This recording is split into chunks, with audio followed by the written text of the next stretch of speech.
Welcome to another edition of Tackle Talk Live. I'm Ranger Dyer Pro Staffer Steve Graff, along with VNM General Manager Kevin Jean, and this show is dedicated to you and making you a better angler. Today, Kevin, first of all, we have picked up a new sponsor. We sure have, Steve. First sponsor of Tackle Talk Live. You know, we've been on air for a month now. About a month. We've got V&M Baits, of course, but we have added Tackle Talk Live welcomes Raymond Kidd and the Boat Shop, located at 2410 Sanford Avenue in Shreveport, your boat repair service dealer for the Arklatex. They also carry a great line of aluminum boats with Sea Arc, tough and durable. Sea Arc boats are designed to look great on the water and last a lifetime. Now, Steve, here's my favorite part about the boat shop. The boat shop offers on-site maintenance at your location. They will come to you. Can't beat that. They will come to your garage and work on your boat if needed. To make an appointment, call 318-402-0399, or you can go to their website, shreveportboatshop.com. And understand on the on-site service, it's changing lower unit oil. But if you've got major repairs, it's going to have to go to the shop. So don't call them to come do major repairs, replace heads, cylinders, and all that, tear an engine down. That's not going to happen. But if you got minor maintenance, need some gears greased or your lower unit worked on, they can do that for you, and they'll be happy to work with you. So, but again, congratulations, and thank you, Raymond Kidd and the guys at the boat shop, for coming on board with us. We really appreciate your support. Kevin, you had a good tournament at the BFL. I had a horrible tournament, probably my worst 3 days I have ever had on Rayburn. And I'm going to blame it on what the hot topic is later on in the show is Sam Rayburn on the decline. But we got a guy on the phone that will probably argue that it's on the decline or not. I would say he would, because this is something I've only seen once in my lifetime. I have seen a 42-pound sack weighed in once in my lifetime. Yeah, I saw one on Caddo. But you know, when I'm pulling in to check in and thinking, all right, I didn't have a bad day. Rayburn is just horrible right now. It's very, very tough.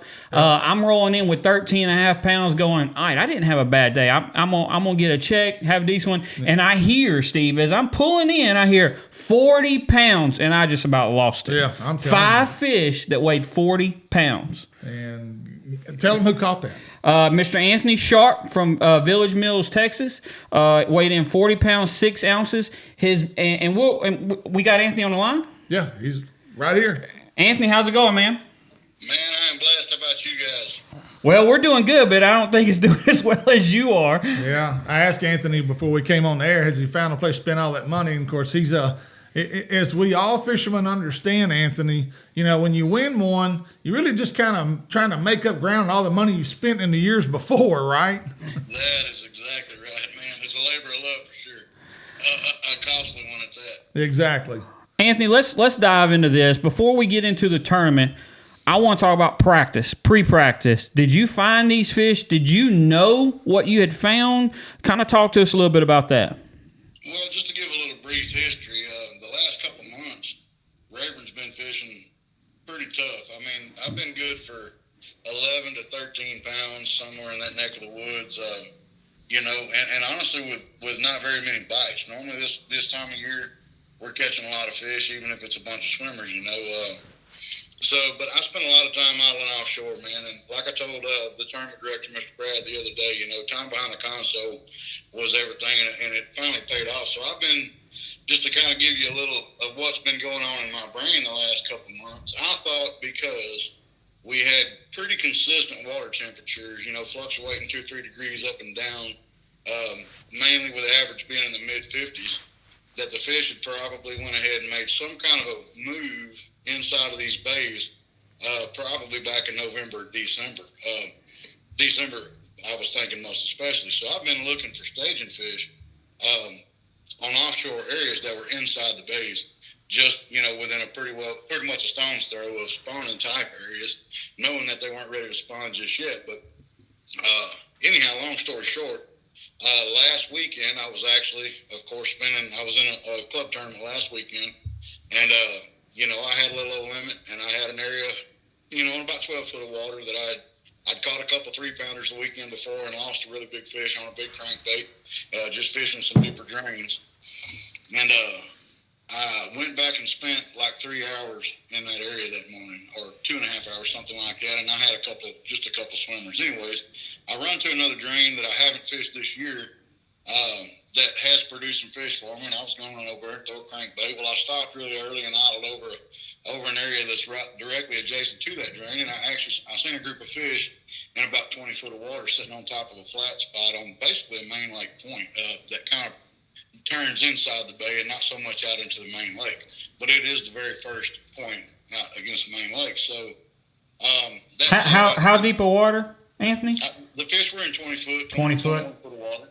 Got you. Would they have access to deep water, creek channel, or anything right there close? Well, they got a drain that comes in tight on that little point on one side, and that actually forms a little pocket right in behind the point. And then really just the 40 foot of deep water just out from it. Now there are some channels out a little bit further out, but heck, man, immediate access to basically 35, 40 foot of water. Yeah. Not so much, a river channel or a creek channel though. But when I've seen the fish, what I've been noticing is up till that weekend, the fish had really been moving around. So if I'd mark, say 6 or 8 fish kind of wadded up, I kind of want to see them pretty close to the bottom, within 2 foot of the bottom. Yeah. And I can throw a crankbait through there, or a Carolina rig, or a jig, and generally catch one of them. But I would stop on those fish and not get any bites. I'd immediately back over there, and they'd be gone. So what I've been doing lately is really making multiple passes over them with the boat, so I could see them from different angles and give them a few minutes to actually leave. And that's what they've absolutely been doing. Right. These fish did not do that. I idled over them, I think, 3 times. And I said, well, crap, I'm going to make a cast just for poops and grins. And so I picked up the Carolina rig, and I threw 2 casts, I believe, and I caught a 6-pounder. Well, not quite 6, but almost. And this was the weekend. This was the weekend before. Yes, sir. This is the weekend prior to the tournament. Yes, sir. And during the club event. And so I sat out there for another hour and a half without another bite. I ground the crankbait around all over that sucker. So when I got ready to leave there, I, of course, idled it again, and I relocated the fish. They had moved off to the drop. And I said, okay, so either those are possibly drum, or they're only sitting on top of this thing to feed. So, but I was able to locate them. So 3 other times throughout that day, I went out there and idled over those fish. And each time I would make casts on them, I was able to locate them, and they were repositioning, every little while. But I was not getting any bites. So right. It took me till about Monday to figure out that it was an early morning thing. It was obviously a window, and if they were bass, in fact, I was going to need to catch them in a window. So right. Friday morning of practice, I left the boat ramp and headed straight there. I would say this is probably 30 minutes after safe light. And I'm not sure what time it was, maybe 7:30 or so, 7:30. And I idled across it 3 or 4 times. There was actually quite a few more fish up on top than there was the weekend prior. So I idled back out to the open water, dropped my trolling motor, and just really took my time getting up to it. And I was probably 100 yards from the waypoint that I had dropped, just kind of giving me a central location of the fish. And I made a cast with my Carolina rig, not even really on target, and I caught an 806 on the very first cast. Ooh. And I immediately started hyperventilating. and leaving. I'm hoping. I'm assuming leaving as soon as you caught that one. Oh, absolutely. I didn't make no bones about it. I took a picture of the fish and let it go, and I called my wife and I said, if this works out tomorrow, I'll have a chance to win this tournament. I don't know how many. I know how many fish I've seen. I don't know how many of them are bass. Right. But I just made one cast and caught an 8-pounder, so that's a 6 and 8 off this spot, and that's the only bites I've gotten, and that's in a total of 3 casts on 2 different days. Well, and I'd heard that you on tournament day. Let's fast forward to tournament day real quick. That morning, it sounds like it was an instant replay for you on Saturday morning. It was an exact instant replay. We pulled up there. I think we left out about somewhere between 7:10 and 7:15 a.m. What boat number were you, Anthony? We were boat 79. How nervous were you that somebody else was going to be sitting there? Or found the same fish, yeah. Man, I was pretty nervous, but honestly speaking, man, I talked to a few friends the night before, and they said, man, you jacked the 8-pounder on your stuff this morning. And of course, they don't know where I'm fishing, but I just told them, here's where I'm at with it, man. If the Lord's willing, it's going to happen. If not, I'm good with it. I've done this for a while. I'm going to grind it out the best I can and do everything on my part. Right. And, I just leave it on the water and just really try to grind every single tournament the same way, whether I'm on fish or not. So I was definitely a little nervous. I can't say that I wasn't. I wasn't just calm as a cucumber. But So we got up there, and sure enough, there was no one even in the vicinity. And we put the trolling motor down. And the second cast, I don't remember if I had one of the 6 pluses or the 5-pounder. I only caught 7 fish the other morning. Mm-hmm. And so anyhow, I'm going to say, just for the sake of this, and I may misquote myself, I'm going to say I caught the 5-pounder first. And on the Carolina rig, and I'm throwing a Zoom baby brush hog. I milled around there for another, several minutes, and I caught one of the 6s. And then I caught it, I say 6s, somewhere 6.5 or 6 3/4, maybe, I don't know. And then I caught another one, cookie cutter, just like him, a little while later. And by this time, it's probably 30 or 40 minutes into the tournament. And I said, crap, man, it dawns on me that window, I didn't know really what time, if that window had shrunk or grew any since the previous weekend, but I know 9:30 was the cutoff last weekend when I caught the first fish, Right. So I said, man, I'm going to get on him with this crankbait. And I couldn't get him to eat the crankbait the week before. And it took me several casts to get a bite on the crankbait, but I caught one in the range of probably 7.5 to 8 pounds within probably 5 or 10 casts, the very first 5 or 10 casts I made. And I said, oh my gosh, this is getting crazy already. And so another few minutes rolls by, and I'm still throwing the crankbait, and I wound up hammering the 914 that I actually weighed in for big bass, by the way. That was the wrong fish. I weighed in the wrong fish for big bass at the tournament. wow. I was so freaked out whenever he told me 40 pounds. The wind was enough, but the 40 pounds is what really flushed me out in that deal. Right. Anyway, so I caught the 9-pounder, and I put my rod down. This was probably about 8:20, roughly, in the morning, a.m. I put my rod down. I told my co-angler, I said, I'm done, man. Catch you a couple of these fish. And he was, and it wasn't a deal really where there was a specific spot. I was casting completely around the front of the boat. And my co-angler can vouch for that. So it was a deal where I really expected my co-angler was going to jack them if they bit. And for whatever reason, he wasn't getting bites. He caught a couple small fish, so I kind of just, kind of put him in better position to maybe make some of the same casts I was making. And he wasn't getting bit, and I got to thinking. I said, good night. If I caught him like this morning, I'm positive some of these other guys are going to catch him like this. So I said, I might need to call that 5-pounder. And my co-angler, That's got to be a good thought, Steve. Yeah.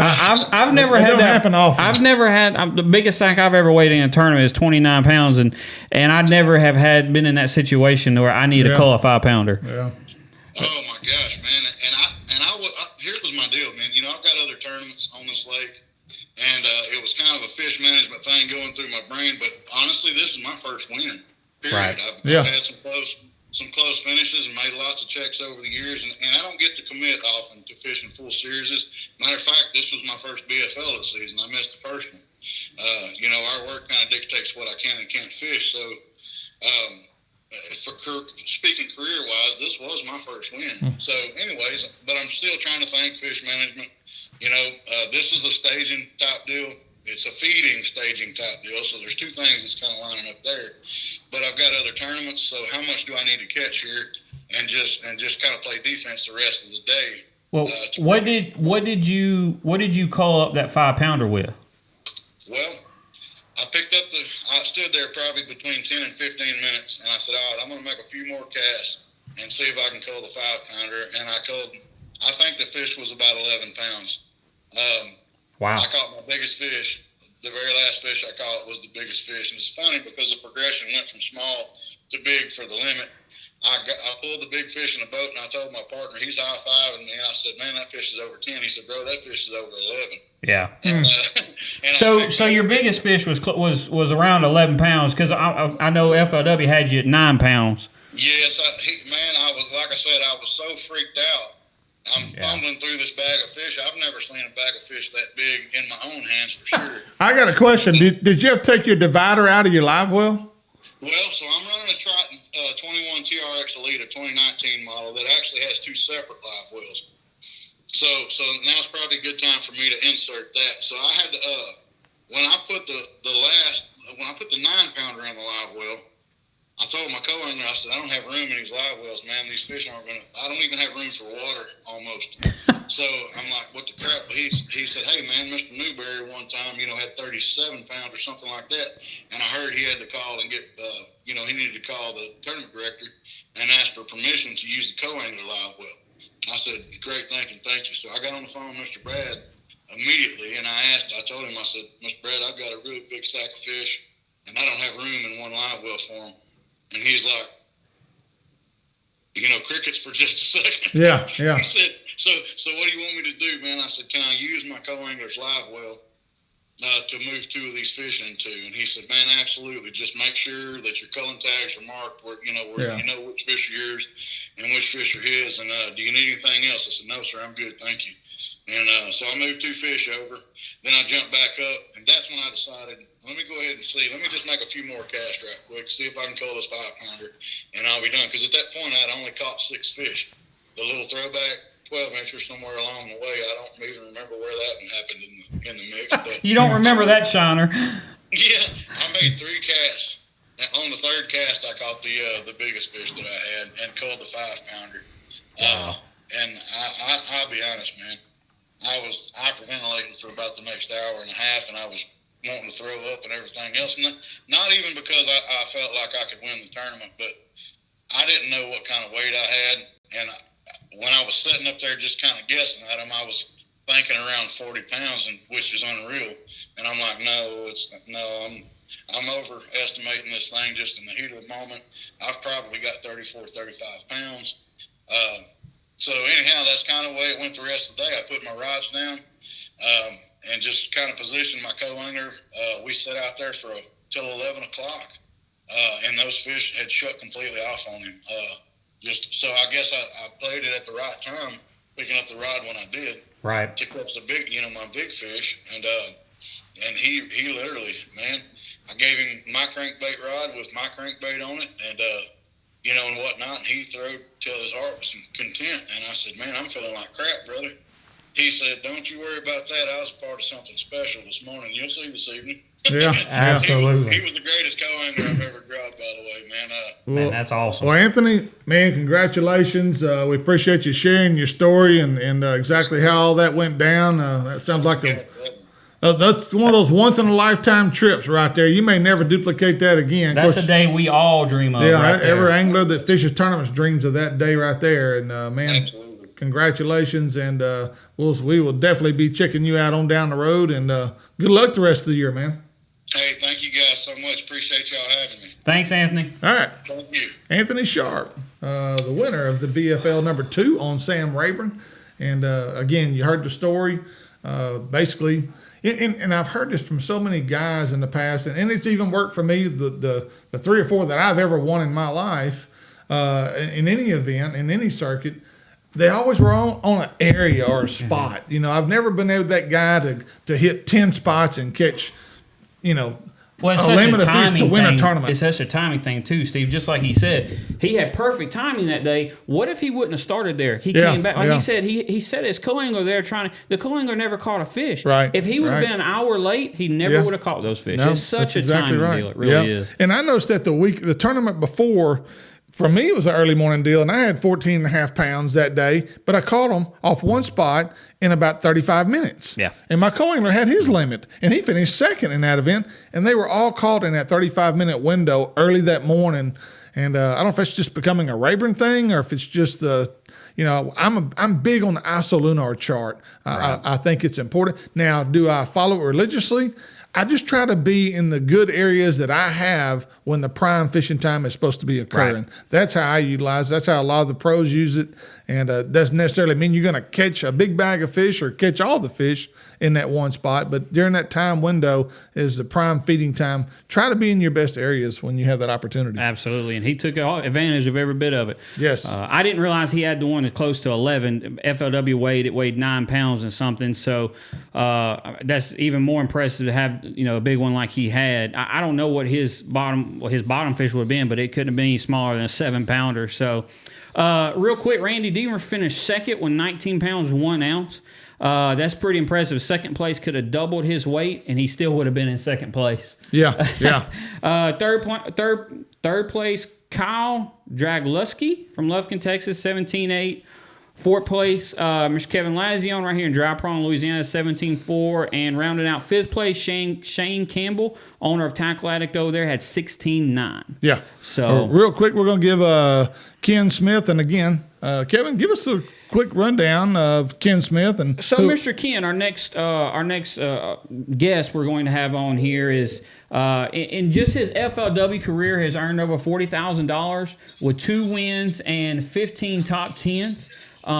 He's really known for Ken Smith Fishing with his YouTube. Right. He has over 6,000 subscribers on YouTube. Ken does a great job of breaking down fishing and what they're biting on, so on and so forth.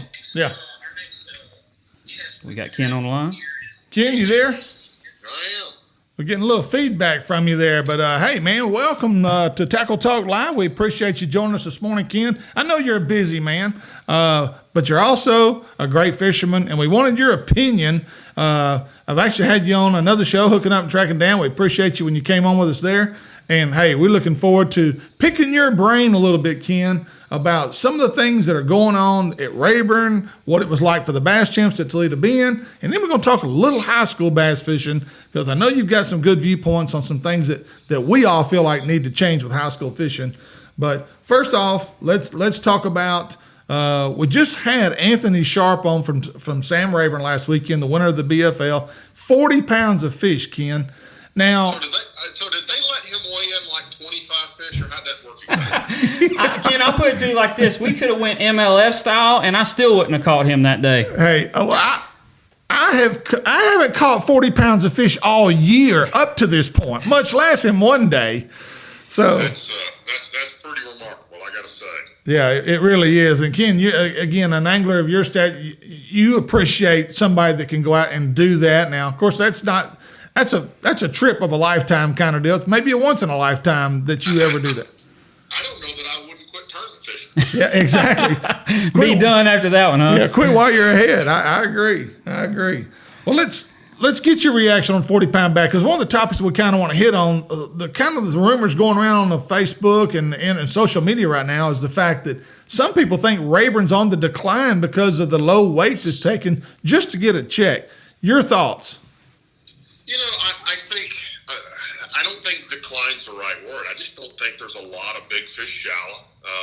The lake's certainly getting beat up quite a bit. I mean, there's not a weekend goes by that there's not a couple of hundred tournament anglers on the water. And you could go to any one of the ramps tomorrow, and there's going to be 10 or 20 or 30 boats at the ramp. It's just getting a lot of pressure.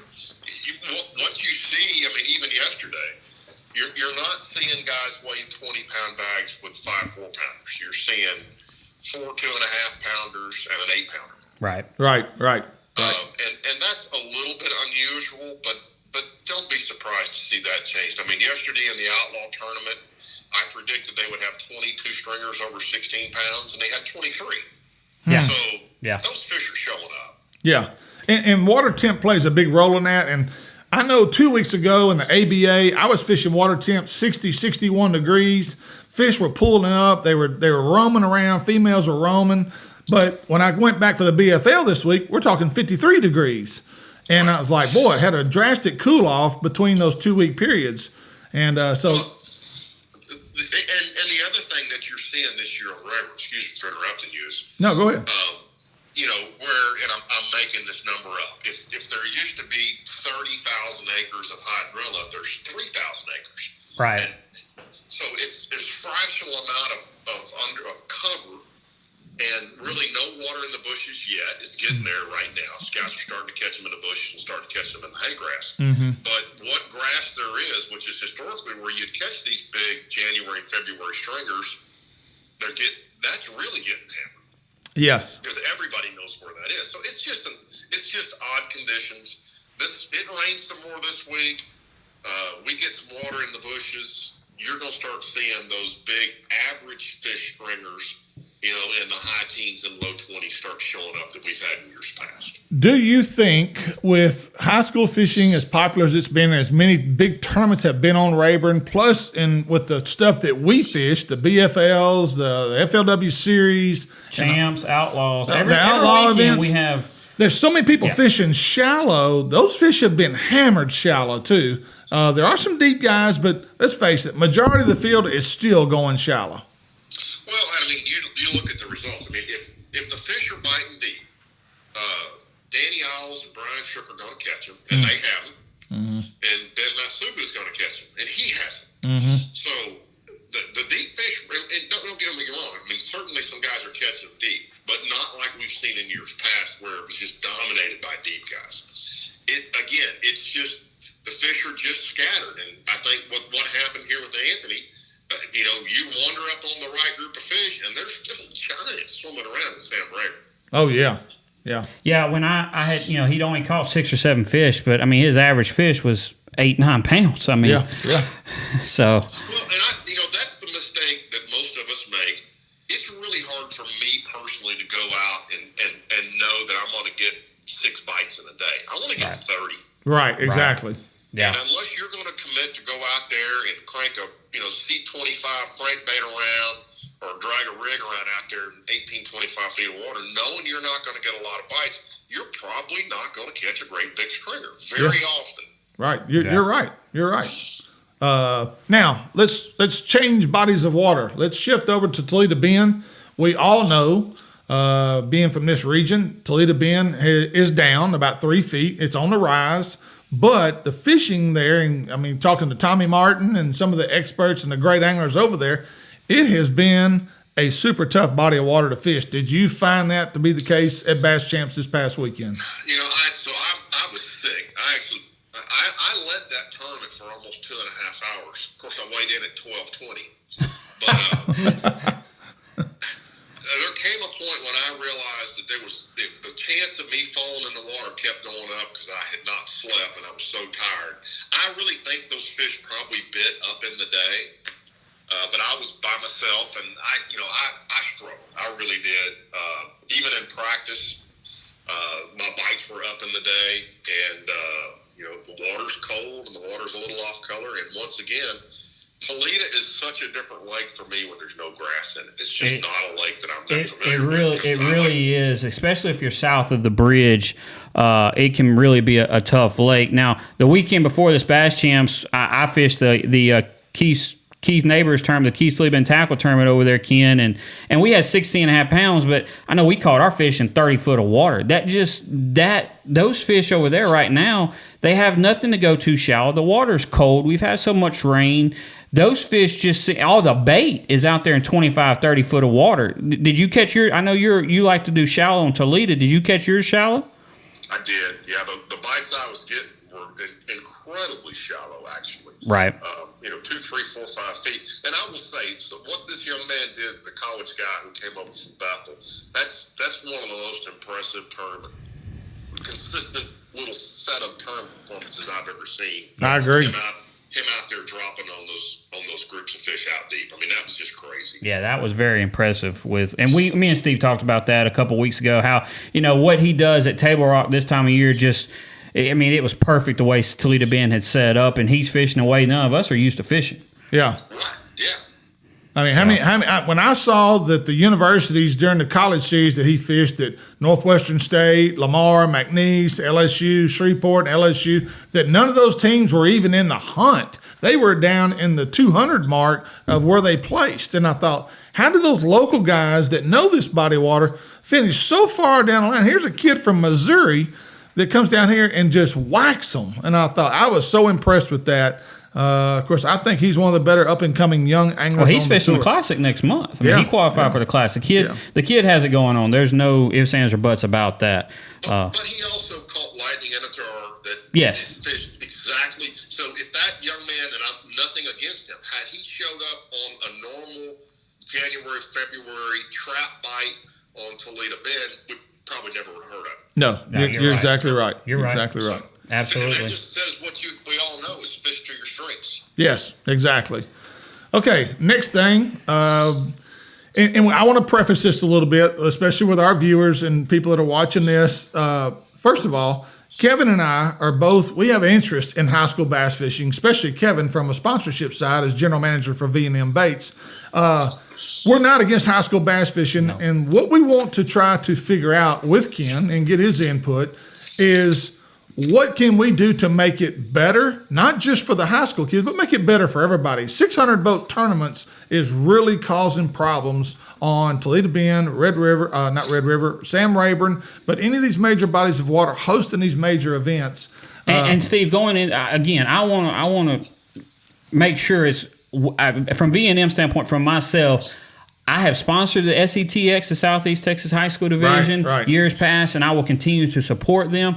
I'm all for, I know we both are, I know Ken is as well, getting as many kids on the water as we can. Yes. I'm all for that. I don't know what the answers is to this high school stuff, but I want to keep supporting it. I want to have as many boats on the water as possible. Now, all at the same time is one deal, and we're going to get in that with Ken, but I want to make sure everybody understands that we do support it. We're not questioning high school fishing, college fishing. Right. It's just a topic that needs to be discussed. Yes, exactly. And Ken, we know that you've kind of done your homework on this, and again, you're a guy that's puts in a lot of time. You're big on social media. You've heard all sides of the story, just like we have, in terms of what can we do to take some of the pressure off these big events and these big high school events. Even we've had discussions with. I've talked to Hank Weldon with BASS, who's in charge of the BASS Collegiate High School Series. I've talked to Bill Taylor with FLW.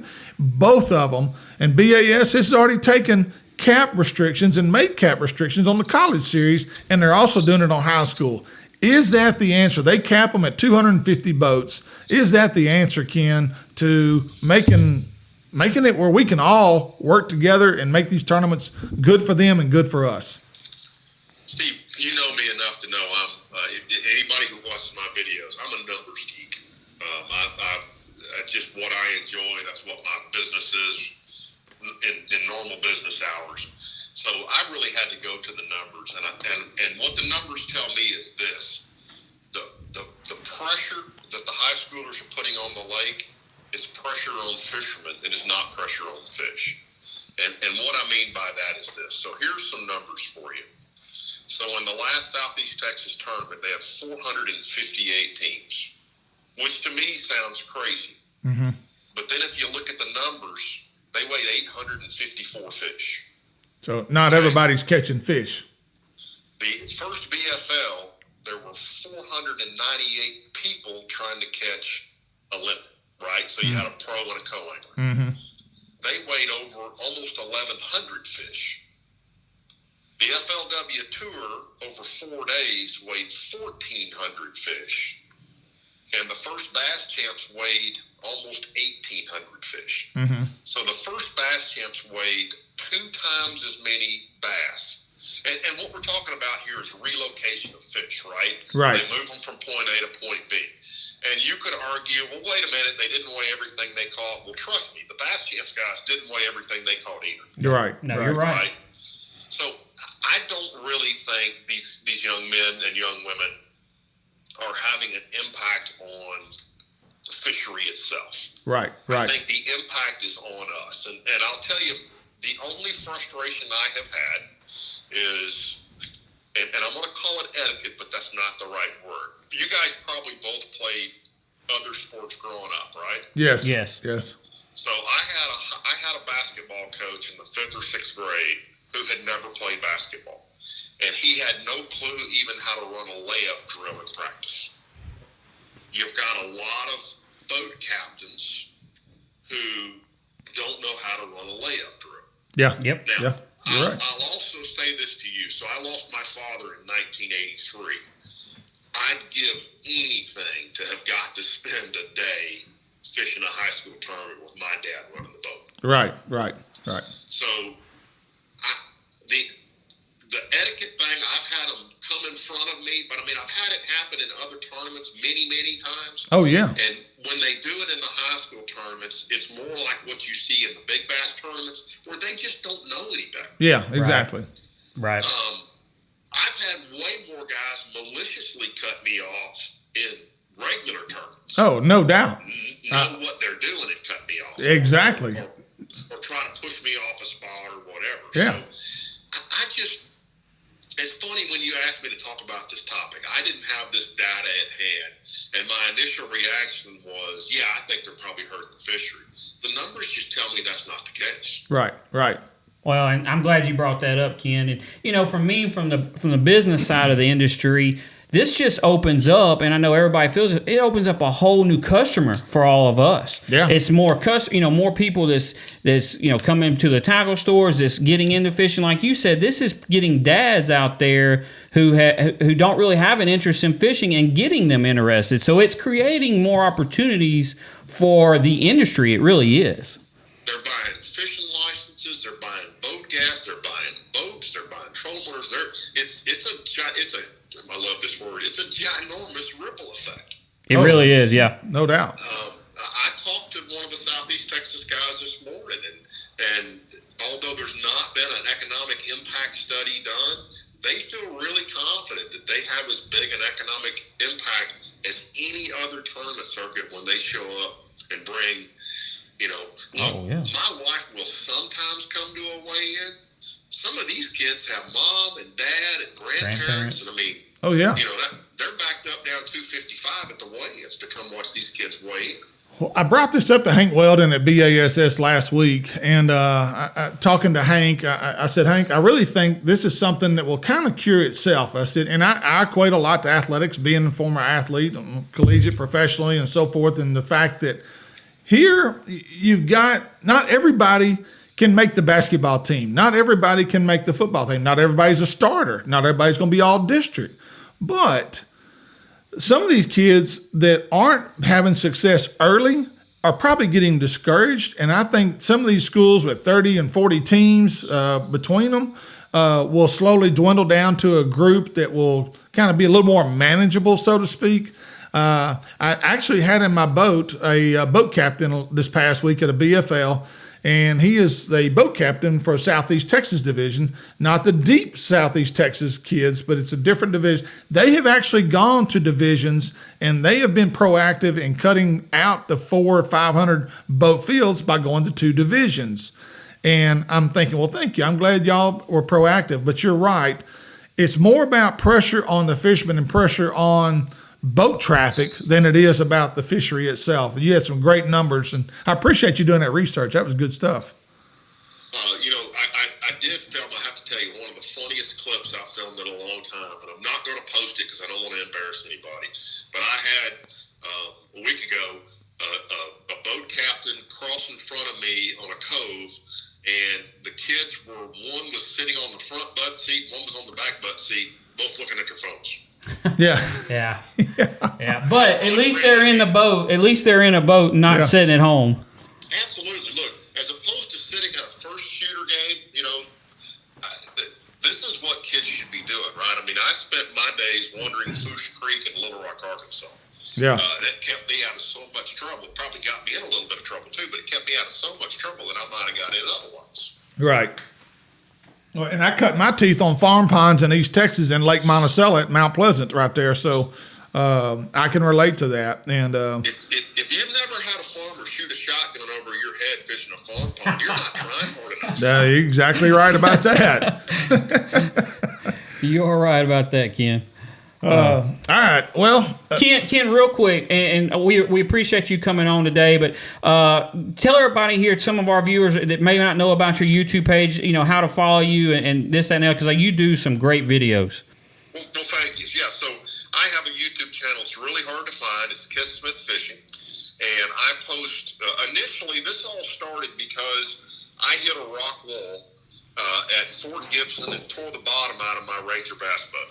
And when I said something about hitting this rock wall in the middle of the cove, one of the Oklahoma locals said, well, yeah, there's a rock wall runs across there. Everybody knows it.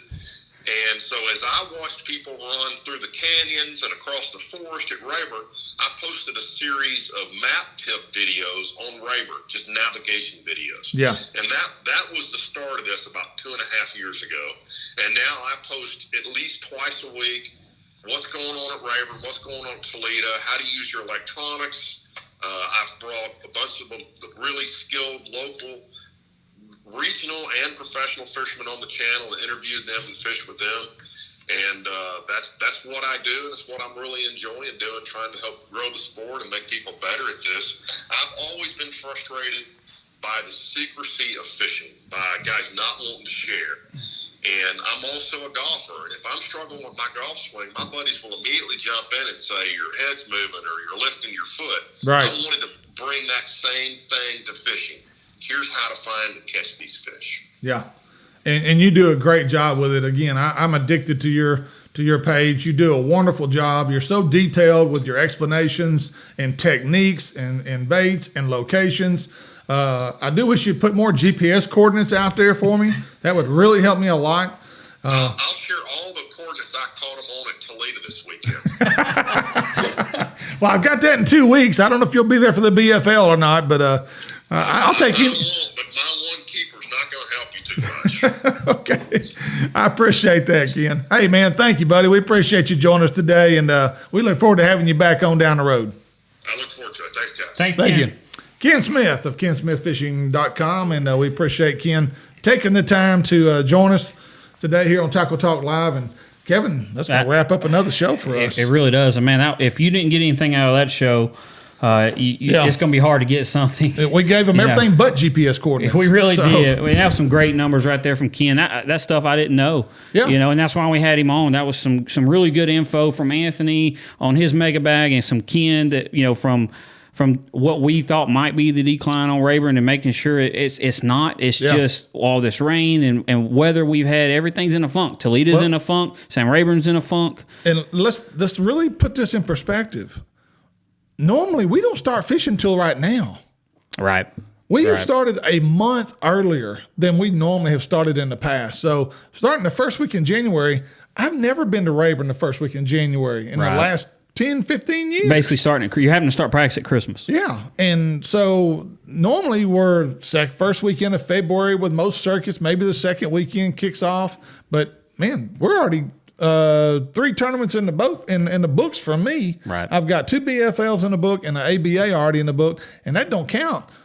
Bass Champs has already had 2 in the books, one at Toledo, one at Rayburn. Mm-hmm. And so among all the other circuits that are going on. So I think, once again, as fishermen, we tend to rush everything in terms of the spawn, and we're waiting on the great fishing to start. It's coming. It's And coming. It's going to break wide open. Well, it's like we talked, we stay together, Kevin and I and Brett Hortman all stay together when we travel to Sam Rayburn, and we talked about how, number one, we haven't been fishing this early, and that we continue to try to push everything forward, and we tend to rush everything, just like we always do. We're trying to push the spawn and push them to do this, push them to that, and they're just not ready yet. Yep. Now, I will say some of those I caught this weekend on Rayburn was post-spawn. Right. But that's because of the water temperature we had. And it's just this weather we've had. I mean, the water temp has dropped 8 degrees over the past 2 or 3 weeks in some places. So these fish just don't know what to do. Yeah, and our lakes are on the rise right now. We got a lot of rain coming tomorrow, which will be Tuesday,